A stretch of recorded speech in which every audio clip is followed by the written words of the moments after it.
So, the Apple event finally happened. And on top of the announcements around the new AirPods Pro 3, Apple Watch 11, and Ultra 3, the thing that grabbed my attention the most was the new iPhones. And that's new for me. If you've been watching my channel for a while, you know I've been an advocate for keeping the phone you have. But I'd be lying if I said I didn't think the features this year weren't upgrade worthy. I thought it was going to be just another boring refresh. You know, the classic slightly better camera, slightly different shade of blue sort of update. But after sitting down and really thinking about everything Apple seems to be doing here, I think they're both cooking and sort of shooting themselves in the foot. Let's talk about it.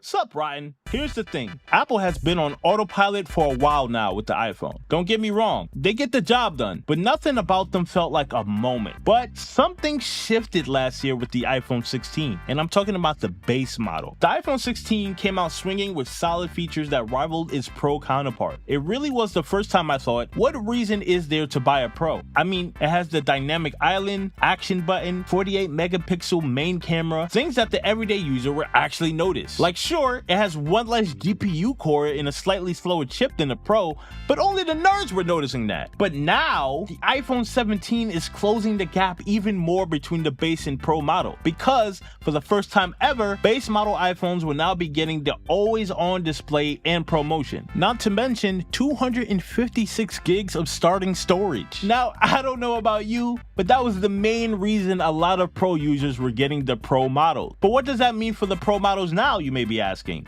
Like, now that the iPhone 17 has officially caught up, what is the iPhone 17 Pro sporting that will help differentiate it where it will be considered the better option? And the answer is not much. And before I disappoint a lot of you with the hard truth, here's a word from our sponsor. This video has been sponsored by Toras, providing me with a FlexLine charger, which might actually be the first charger that makes me want to brag about a charger. This thing has a built-in 1 meter retractable cable that's so smooth to pull out, it feels like you're arming yourself with a spy gadget. And unlike every cable you've ever owned, it's tangle-free, which means one less factor in your rat nest that you call a backpack. Toras says it's durable enough to survive over 10,000 pulls. That's about as long as upgrading from your iPhone 17 every year until the iPhone 27, or until Apple invents another new charging port just to spite us. And because Toras apparently doesn't believe in half measures, it supports charging 2 devices at the same time with up to 67 watts of output. That means you can charge your MacBook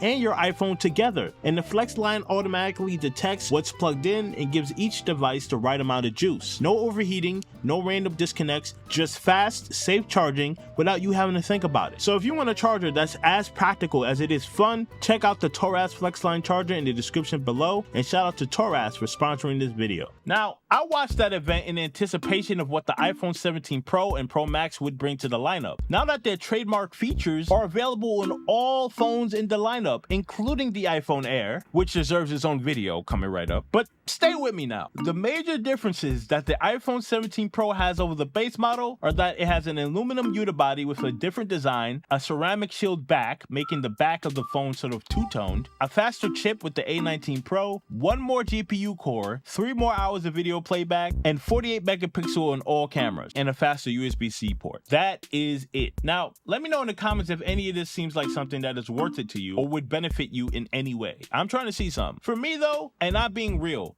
unless you're using your phone in a truly professional setting and you can see yourself genuinely benefiting from the slightly better specs, you would only be getting this phone just to flex. Let's be honest. This might be the first time in iPhone history where I'd look you dead in the eye and say, don't buy the Pro. Apple basically just told the Pro lineup to sit at the kids' table this year. Like, yes, the Pro has the slightly faster chip and that nice two-tone design, but come on. When the base iPhone has ProMotion always on display and the same main camera sensor, what are we paying for here? Bragging rights? For 99% of people, you can easily get everything you would want from an iPhone with the base model, now more than ever. And and you would have more colors to choose from with hundreds of dollars saved. Now, this is great for the vast majority of iPhone users, as I feel as though there are a lot of fewer compromises than ever before with the base model. I mean, we all know that the base model iPhone was capable of a lot more, and it's nice that Apple is finally refusing to gatekeep features that were otherwise overdue. iPhone users, rejoice, for 120 Hz is now available for all. It's been quite the battle, but there is now one less thing Android users can make fun of y'all about. What does that mean for the Pro? I mean, the Pro models seem more irrelevant than ever now, as it seems like they're not providing that much value as of late compared to the base model. And now the iPhone Air makes that even more apparent. Now, my question is, are they going to continue down this trail of making the Pro models less and less of a viable option, or do they have something else up their sleeve for the future? This is just a theory of mine, but because the gap between both models are getting closer and closer every year, it seems like they're sort of setting the stage for a new possible addition to the lineup that will have the true bells and whistles, blowing everything else out the water. And that, my friends, could be the new iPhone Fold, rumored to be released as early as next year. It really feels like they're setting the stage for something new entirely. The rumors about the iPhone Fold keep heating up, and if it actually launches, that might be Apple's new true Pro device.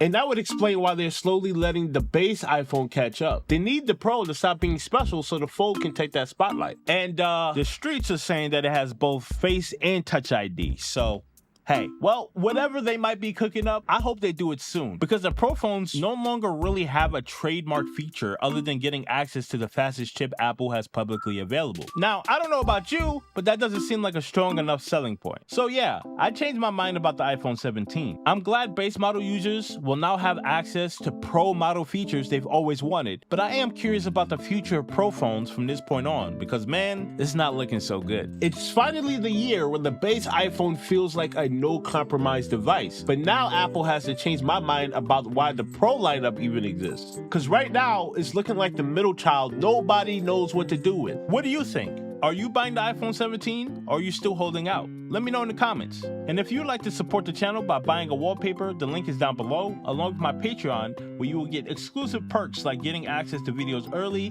getting your own Ryan avatar made, and more, along with my Ryan Pro subscribers, Vasco, Francisco Beck, Carbon Ranger, Carl Williams, and Miss Game. Thank you all for the support, as it keeps me dropping videos consistently, and thank you, viewer, for watching. If you want to see more of me, you know what to do.